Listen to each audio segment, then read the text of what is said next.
Hello everyone. पिछली class में हमने डी कक्षकों की आकृति के बारे में 3D और 2D आकृतियों के बारे में चर्चा की थी। आज हम उसी क्रम में आगे बढ़ रहे हैं और जो हम जिस सिद्धांत को समझने के लिए हमने डी कक्षक पढ़े थे उस सिद्धांत की बात करने वाले हैं। ठीक है, सिद्धांत का नाम है क्रिस्टल क्षेत्र सिद्धांत। शॉर्ट में आप इसे CFT भी बोलते हैं। क्लियर? CFT। बेसिकली CFT क्या है? CFT कोई भी संकुल है वो किस प्रकार से बनता है। सबसे पहले संकुल क्या चीज होती है? संकुल में कोई भी धातु आयन होता है। धातु आयन, धातु का मतलब आप समझते हैं कि धातु का मतलब क्या होता है? ऐसा तत्व जो इलेक्ट्रॉन देने की या इलेक्ट्रॉन त्यागने की प्रवृत्ति रखता है उसे धातु कहते हैं। क्लियर? यानी धातु जो हैं वो हमेशा सारे के सारे क्या होते हैं? धनावेशित होते हैं। वो इलेक्ट्रॉन त्यागने की प्रवृत्ति रखते हैं और इलेक्ट्रॉन त्यागने के बाद उन पर कैसा आवेश आ जाता है? धनावेश। ठीक है, तो जितनी भी धातु हैं इस प्रकृति में सारी की सारी क्या होंगी? धनावेशित होंगी। कोई भी धातु है जिस पर मान लेते हैं +n का मतलब कोई भी आवेश हो सकता है, +1 +2 +3। ठीक है, कोई भी धातु है मान लेते हैं उस पर वो धनावेशित है। चूंकि इस पर प्लस आवेश है इसका मतलब इसके पास इलेक्ट्रॉनों की कमी है। ठीक है, ये इलेक्ट्रॉनों को ग्रहण कर सकता है। इसके पास वो स्थान खाली पड़ा है जिसमें वो अपने इलेक्ट्रॉनों को ग्रहण कर सके। इस धातु आयन के चारों तरफ कुछ ऐसे तत्व होते हैं या यौगिक होते हैं या अणु होते हैं जिनके पास कुछ एक्स्ट्रा इलेक्ट्रॉन उपस्थित होते हैं। अब वो एक्स्ट्रा इलेक्ट्रॉन लोन पेयर के रूप में उपस्थित हो सकते हैं, ऋणावेश के रूप में उपस्थित हो सकते हैं। सामान्य तौर पर जो एक्स्ट्रा इलेक्ट्रॉन होंगे वो लोन पेयर के रूप में उपस्थित होंगे। तो मान लेते हैं कोई भी एक अणु है जिसको मैं L से लिख रहा हूं और इस अणु के पास एक लोन पेयर उपस्थित है। तो ये अब चूंकि इसके पास इलेक्ट्रॉनों की कमी है, इसके पास इलेक्ट्रॉनों की अधिकता है, लोन पेयर उपस्थित है तो इलेक्ट्रॉन ज्यादा, एक्स्ट्रा इलेक्ट्रॉन हो गए। ये क्या करेगा लिगेंड? ये अपने इस इलेक्ट्रॉनों को, इस धातु आयन को त्याग कर देगा, दोनों इलेक्ट्रॉनों को। ठीक है, और ये जब ये इलेक्ट्रॉन इसको देगा तो इस प्रकार के बंध को क्या बोलते हैं? उपसहसंयोजक बंध। क्या बोलेंगे? उपसहसंयोजक बंध। उपसहसंयोजक बंध और सहसंयोजक बंध में क्या अंतर होता है पहले उसकी छोटी सी हम चर्चा कर लेते हैं। उपसहसंयोजक बंध पहले सहसंयोजक बंध आप सभी जानते हैं कि दो परमाणु होते हैं A और B।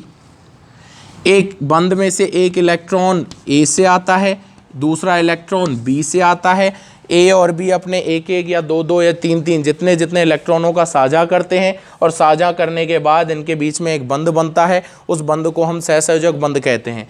इस सहसंयोजक बंध के दोनों इलेक्ट्रॉनों पर A का भी अधिकार है और B का भी अधिकार है। क्लियर? तो इस प्रकार के बंध को हम क्या बोलेंगे? सहसंयोजक बंध। सहसंयोजक बंध में एक चीज ध्यान रखना, एक इलेक्ट्रॉन एक परमाणु से, दूसरा इलेक्ट्रॉन दूसरे परमाणु से।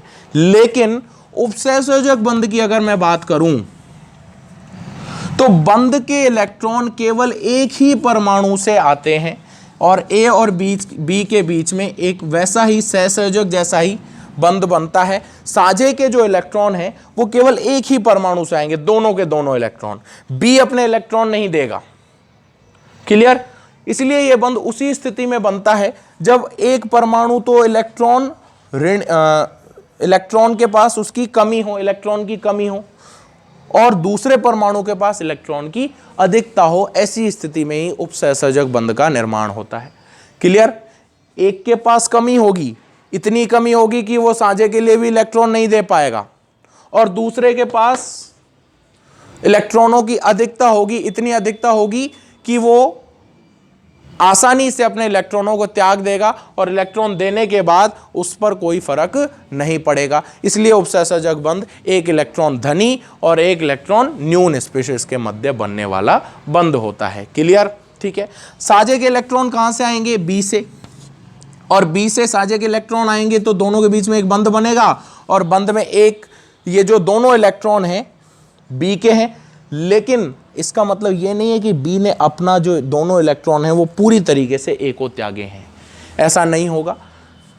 B ने अपने दोनों इलेक्ट्रॉनों का साझा किया है किसके साथ? A के साथ। यानी अब जो इलेक्ट्रॉन है इस पर B का अधिकार भी होगा और उतना ही अधिकार किसका होगा, ए का। क्लियर, समझ आया। बिल्कुल सेम सहसंयोजक बंध की तरह ही है, बस अंतर इतना है कि सहसंयोजक बंध में एक इलेक्ट्रॉन एक परमाणु से, दूसरा इलेक्ट्रॉन दूसरे परमाणु से आता है, लेकिन उपसहसंयोजक बंध के अंदर दोनों ही बंध के इलेक्ट्रॉन एक ही परमाणु से साझे में आते हैं। क्लियर। उपसहसंयोजक बंध में जिस परमाणु से इलेक्ट्रॉन जाते हैं उसे दाता कहा जाता है। चूंकि बी से जा रहे हैं यहां पर इलेक्ट्रॉन, तो बी को हम क्या बोलेंगे, दाता। और दूसरा जो इस इलेक्ट्रॉनों को ग्रहण करता है उसे हम बोलते हैं ग्राही। ये दाता परमाणु है और ये ग्राही परमाणु है। बोलो क्लियर है, समझ आ गया। ठीक है। उपसहसंयोजक बंध को हम किससे दिखाते हैं, एरो से, एरो के निशान से रिप्रेजेंट करेंगे। यानी जहां से जहां इलेक्ट्रॉन जाते हैं, चूंकि यहां पर इलेक्ट्रॉन बी से कहां जा रहे हैं, ए में, तो इसलिए यहां पर जो एरो होगा वो कहां से कहां होगा, बी से ए की ओर होगा। बोलो बात समझ आई, क्लियर है। तो ये थोड़ी सी डिटेल हमने बात की किसके बारे में, उपसहसंयोजक बंधों के बारे में।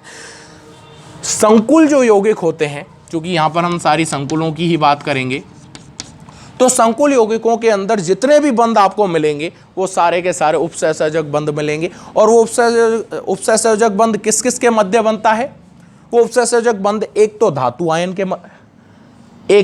आयन के मध्य और एक लिगैंड के मध्य। क्लियर, किसके मध्य, लिगैंड के मध्य। धातु आयन की बात करें तो धातु आयन हमेशा इलेक्ट्रॉन न्यून स्पीशीज होती है, जिसके पास इलेक्ट्रॉनों की कमी होती है। क्यों, क्योंकि धातु हमेशा कैसे होते हैं, धनावेशित, उनकी प्रवृत्ति इलेक्ट्रॉन त्यागने की होती है, और इलेक्ट्रॉन त्यागने के बाद उन पर धनावेश आ जाता है। धनावेश से उनके पास इलेक्ट्रॉनों की क्या हो जाती है, कमी। इसलिए हमेशा कैसा काम करती हैं, इलेक्ट्रॉन न्यूनता की तरह कार्य करती हैं। क्लियर। इनके साथ जो बंध बनाता है वो होता है लिगैंड। लिगैंड हमेशा वो स्पीशीज होती है, वो अणु होता है, वो परमाणु होता है, ठीक है, या वो यौगिक होता है जिसके पास कुछ ना कुछ एक्स्ट्रा इलेक्ट्रॉन उपस्थित होते हैं। वो एक्स्ट्रा इलेक्ट्रॉन लोन पेयर के रूप में उपस्थित हो सकते हैं, वो एक्स्ट्रा इलेक्ट्रॉन ऋणावेश के रूप में भी उपस्थित हो सकते हैं। क्लियर, ठीक है। जब संकुल का निर्माण होता है तो केंद्रीय धातु परमाणु एक ही होता है, केंद्रीय धातु परमाणु आपको एक ही मिलेगा। क्लियर। लेकिन उसके चारों तरफ ऐसे कुछ लिगैंड व्यवस्थित अवस्था में रहते हैं, चारों ओर लिगैंड, और ये सारे के सारे लिगैंड इन धातु आयनों को अपने लोन पेयर या जो अपने इलेक्ट्रॉन हैं जो उनके पास अधिकता में है, वो इलेक्ट्रॉन इस धातु आयन को वो डोनेट कर देते हैं, दान कर देते हैं। क्लियर। और इन धातु आयन और लिगैंड के मध्य कैसे बंध का निर्माण होता है, उपसहसंयोजक बंध। क्लियर। उपसहसंयोजक बंधों या संकुलों के अंदर जो अणु होता है या जो लिगैंड होता है वो दाता का कार्य करता है, और जो धातु आयन होता है वो ग्राही का कार्य करता है, यानी वो इलेक्ट्रॉन लेता है। इसलिए हम उपसहसंयोजक बंध को एल से एम की ओर दिखाते हैं, लिगैंड से मेटल यानी धातु की ओर। बोलो बात समझ आई कि नहीं आई, क्लियर है। ठीक है। हमने थोड़ी सी अभी चर्चा की कि उपसहसंयोजक यौगिक का निर्माण कैसे होता है, उपसहसंयोजक बंध कैसे बनते हैं, और संकुलों का निर्माण कैसे होता है। अब हम बात करते हैं क्रिस्टल क्षेत्र विपाटन या क्रिस्टल क्षेत्र सिद्धांत की। ठीक है। यह सिद्धांत क्या कहता है कि कोई भी संकुल यौगिक है उसका निर्माण किस प्रकार से होगा। क्लियर। कोई भी संकुल यौगिक है, जैसे हमने बताया कि लिगैंड है वो अपने एक्स्ट्रा इलेक्ट्रॉनों को धातु आयनों को दे देता है और एक उपसहसंयोजक बंध का निर्माण होता है। ऐसे बहुत सारे तीन या चार या पाँच या छः बहुत सारे लिगैंड उस धातु आयन के चारों तरफ घिर जाते हैं, उस धातु आयन को घेर लेते हैं और अपने अपने इलेक्ट्रॉनों को धातु आयन को देते हैं, जिससे उनके बीच में एक उपसहसंयोजक बंध का निर्माण होता है और एक संकुल का निर्माण हो जाता है। क्लियर। ये सारा तो हमने बात की संकुल कैसे बनता है, लेकिन केवल इसी बात से संकुल यौगिकों की सारे गुणों को एक्सप्लेन नहीं किया गया। ठीक है। इस सिद्धांत में कुछ ना कुछ कमियां निकल गई। उस कमियों को दूर करने के लिए एक नया सिद्धांत आया। इस सिद्धांत का नाम क्या है, क्रिस्टल क्षेत्र सिद्धांत। क्लियर। यह सिद्धांत क्या कहता है, इसकी कुछ अभिधारणाएं हैं, पहले हम उस अभिधारणाओं की बात करेंगे। चूंकि ये पूरा सिद्धांत, पूरा का पूरा सिद्धांत डी कक्षकों की आकृति पर निर्भर करता है, डी कक्षकों पर निर्भर करता है, इसलिए हमने पहले डी कक्षकों की बात कर चुके हैं पिछली वीडियो में। ध्यान देना क्या यह सिद्धांत क्या कहता है। किसी भी संकुल के अंदर, मान लेते हैं कोई एक संकुल ले लेता हूं ML6, एक संकुल मान लिया, इसमें M तो है मेटल यानी धातु, L जो है वो है लिगेंड, ठीक है, यानी दाता परमाणु, और लिगेंड कितने हैं? 6 लिगेंडों ने एक धातु आयन को घेर रखा है, उपसहसर्जक बंध बना रखा है। मान लेते हैं कुछ इस तरीके से है,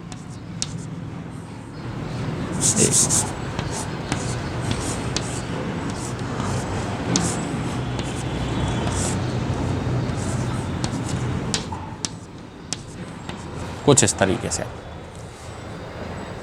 क्लियर है?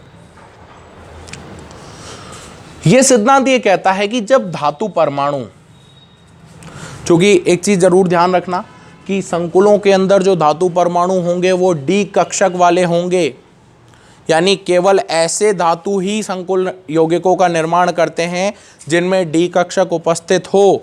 क्यों? क्योंकि डी कक्षक उपस्थित होने से ही उनके पास खाली जगह रहती है जिनमें वो लिगेंड से इलेक्ट्रॉनों को ग्रहण कर पाते हैं। यदि उनके पास डी कक्षक, ऐसा धातु हम काम में ले लें जिसके पास डी कक्षक नहीं है, तो डी कक्षक नहीं होने से उनके पास जगह नहीं रहेगी। डी कक्षक नहीं हो या डी कक्षक खाली नहीं हो, डी कक्षक तो हो लेकिन खाली नहीं है मान लीजिए, तो उस स्थिति में भी उनके पास इलेक्ट्रॉनों को ग्रहण करने की जगह नहीं है। जब इलेक्ट्रॉनों को ग्रहण करने की ही जगह नहीं है तो वो लिगेंड से इलेक्ट्रॉन लेंगे कैसे, और लिगेंड से इलेक्ट्रॉन नहीं लेंगे तो उनके मध्य उपसहसर्जक बंध का निर्माण कैसे होगा, और संकुल का निर्माण भी नहीं होगा। क्लियर है? ठीक है, तो धातु आयन आप वही लेंगे जिसके पास डी कक्षक हो, और डी कक्षक भी कैसा होना चाहिए? रिक्त होना चाहिए, यानी वो अब किसी लिगेंड से इलेक्ट्रॉनों को ग्रहण करने वाला धातु होना चाहिए। और डी कक्षक वाले जो धातुएं होती हैं, ऐसी धातुएं जिनके अंदर डी कक्षक होता है, उन्हें हम संक्रमण धातुएं बोलते हैं। क्या बोलते हैं? संक्रमण धातुएं। क्लियर?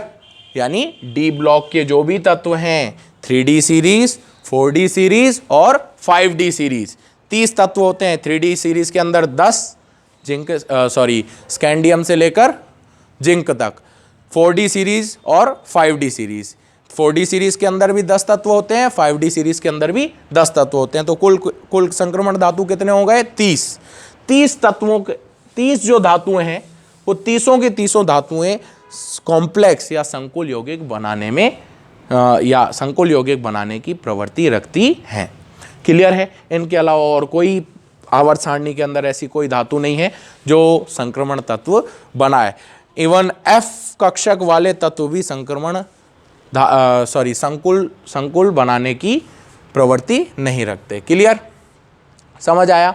तो जो धातु आयन है वो कैसा होना चाहिए? ऐसा होना चाहिए जिसके पास क्या उपस्थित हो? रिक्त डी कक्षक। क्लियर? और जो लिगेंड जो इलेक्ट्रॉन देता है धातु आयन को, वो भी कौन से कक्षक में जाता है? रिक्त डी कक्षक के अंदर ही जाता है। इसीलिए जो क्रिस्टल क्षेत्र विपाटन है, जो क्रिस्टल क्षेत्र सिद्धांत है, वो पूरा का पूरा सिद्धांत डी कक्षकों की आकृति पर ही निर्भर करता है। क्लियर? समझ आ गया? चलिए, चूंकि ये लिगेंड 6 के 6 लिगेंड इस धातु आयन को इलेक्ट्रॉन्स दे रहे हैं और उपसहसर्जक बंध का निर्माण कर रहे हैं। ठीक है, मान लेते हैं कि स्टार्टिंग के अंदर, बिल्कुल प्रारंभिक स्थिति में, लिगेंड इस धातु आयन के पास नहीं है। धातु आयन अकेला रखा हुआ है त्रिविम के अंदर या विन्यास के अंदर, और वो धातु आयन मान लेते हैं +6 ऑक्सीकरण अवस्था में रखा हुआ है। कौन सी ऑक्सीकरण अवस्था में रखा हुआ है? +6। क्लियर? +6 मान लो, या कोई भी +n मान लेते चलिए। ठीक है, इस ऑक्सीकरण अवस्था में रखा हुआ है। चूंकि प्लस आवेश है, इसका मतलब इसके पास इलेक्ट्रॉनों की कमी है। अब ये धातु आयन इसके अंदर डी कक्षक होंगे, और वो सारे के सारे जो डी कक्षक होंगे उनकी ऊर्जा, यानी पांचों डी कक्षकों की ऊर्जा क्या होगी? समान होगी।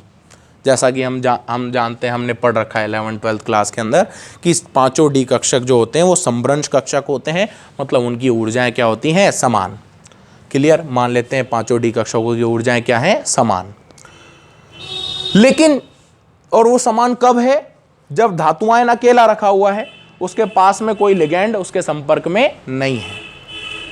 लेकिन मान लेते हैं ये 6 लिगैंड धीरे धीरे इन धातु आयनों के पास आ रहे हैं चारों दिशाओं से, ठीक है, जैसे यहां बन रहा है।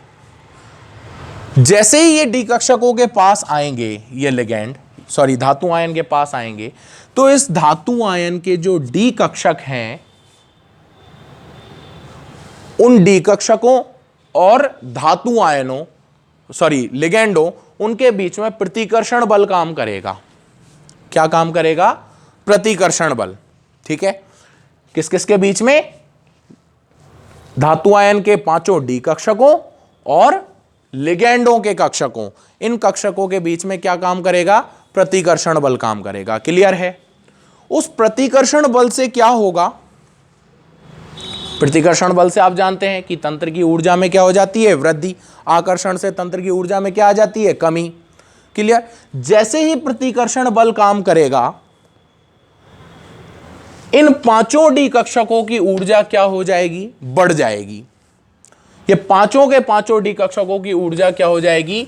बढ़ जाएगी। और मान लेते हैं 5 डी कक्षकों की ऊर्जा यहां पहुंच गई। अरे बोलो, क्लियर है? समझ आया? यहां मैं बना लेता हूं, एक बार फिर से देखें।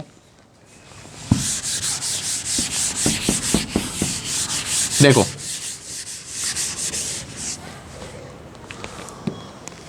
देखो बेटा, ये धातु आयन है, इसके ये 5 डी कक्षक हैं, यहां बना लेते हैं। इसके ये 5 डी कक्षक मैं बना लेता हूं, ये वाले। और ये 5 डी कक्षक कब हैं? जब लिगैंड इनके संपर्क में नहीं आया है, यानी अभी धातु आयन अकेला रखा हुआ है, लिगैंड इसके संपर्क में नहीं है। कब है ये? लिगैंड की अनुपस्थिति में।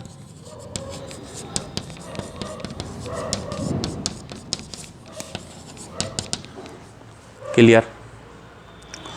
लेकिन जैसे ही लिगैंड इसके पास आ जाएंगे, जैसे ही लिगैंड इसके इस धातु आयन को घेरना शुरू कर देंगे, तो इन डी कक्षकों और लिगैंड के जो कक्षक होंगे, लिगैंड के अंदर भी कक्षक होंगे भाई, लिगैंड एक क्या है? अणु और परमाणु ही तो हैं, और उस अणु परमाणु के अंदर भी कक्षक होंगे उपस्थित जरूर, ठीक है। तो लिगैंड के डी कक्षक, धातु आयन के डी कक्षक और लिगैंड के कक्षकों के बीच में क्या होगा? प्रतिकर्षण बल काम करेगा। और प्रतिकर्षण बल काम करने से हम जानते हैं, आकर्षण होता है तो तंत्र की ऊर्जा गिर जाती है, प्रतिकर्षण होता है तो तंत्र की ऊर्जा बढ़ जाती है। चूंकि प्रतिकर्षण बल काम कर रहा है, इसलिए ऊर्जा क्या हो जाएगी? बढ़ जाएगी। क्लियर है? समझ आ गया? मान लेता हूं तंत्र की ऊर्जा, इन 5 डी कक्षकों की ऊर्जा बढ़ गई और ये 5 डी कक्षक यहां आ चुके हैं। क्लियर? इनकी ऊर्जा में क्या हो गई? वृद्धि। बोलो, क्लियर है? अब क्या होगा? इन 5 डी कक्षकों की आकृति पर निर्भर करेगा जो लिगैंड है, वो लिगैंड और पास आना चालू कर दे। कब? धातु आयन के। भाई जब धातु आयन के संपर्क में आया तो 5 की ऊर्जा बढ़ गई। क्लियर? लेकिन जैसे ही और पास आएगा लिगैंड धातु के, तो कुछ विशेष दिशाओं से तो प्रतिकर्षण ज्यादा लगेगा और कुछ दिशाओं से प्रतिकर्षण बल कम लगेगा। जहां से प्रतिकर्षण बल ज्यादा लगेगा, वहां से तो उन कक्षकों की ऊर्जाएं बढ़ जाएंगी, और जहां से प्रतिकर्षण बल कम लगेगा, वहां से उन कक्षकों की ऊर्जाएं घट जाएंगी। यानी जिन डी कक्षकों पर प्रतिकर्षण ज्यादा लगेगा, उन डी कक्षकों की ऊर्जा तो बढ़ जाएगी, और जिन डी कक्षकों पर प्रतिकर्षण कम लगेगा, उन डी कक्षकों की ऊर्जाएं कम हो जाएंगी। एक बार फिर समझाता हूं। जब धातु आयन अकेला था, उस पर उसके संपर्क में कोई लिगैंड नहीं था, जब तो 5 डी कक्षक समान ऊर्जा के थे। लेकिन जैसे ही धातु आयन के संपर्क में लिगैंड आना शुरू कर देता है, तो धातु आयन के डी कक्षकों और लिगैंड के कक्षकों के बीच में क्या चालू हो जाता है? प्रतिकर्षण। और प्रतिकर्षण से उनकी ऊर्जा में क्या हो जाती है? वृद्धि, जिससे 5 के 5 डी कक्षकों की ऊर्जाएं बढ़ जाएंगी। क्लियर? अब यदि लिगैंड और पास आ गया डी कक्षक के, पहले तो बहुत ज्यादा पास नहीं था, काफी थोड़ा सा दूर था, केवल संपर्क में आया था, ठीक है, उस स्थिति में तो पांचों पर समान आप प्रतिकर्षण लगेगा और पांचों की ऊर्जाएं बढ़ जाएंगी समान प्रतिकर्षण की वजह से। क्लियर।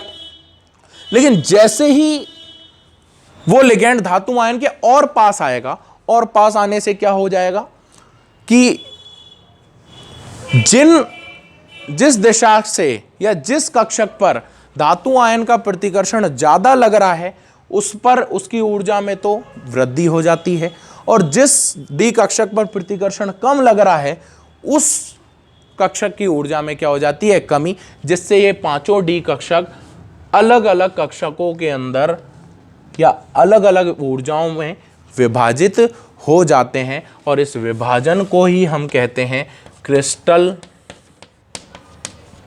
क्षेत्र विपाटन। क्या बोलते हैं, क्रिस्टल क्षेत्र विपाटन। क्लियर है, बोलो बात समझ आई कि नहीं आई? क्लियर है, समझ आ गई? क्या बोलेंगे हम, क्रिस्टल क्षेत्र विपाटन। जैसे अब ये विपाटन तो होगा, ये विपाटन तो होगा, ठीक है। अब डी कक्षक 5 है, d x y, d y z, d x z, d x square dash y square, d z square. किस कक्षक की ऊर्जा पर तो प्रतिकर्षण ज्यादा होगा, ज्यादा बढ़ जाएगी ऊर्जा। किस कक्षक के पर प्रतिकर्षण कम होगा, उसकी ऊर्जा कम हो जाएगी। ये बात को हम तब पहचान पाएंगे जब हमें पता हो कि लिगेंड कौन सी दिशा से आ रहा है। क्लियर।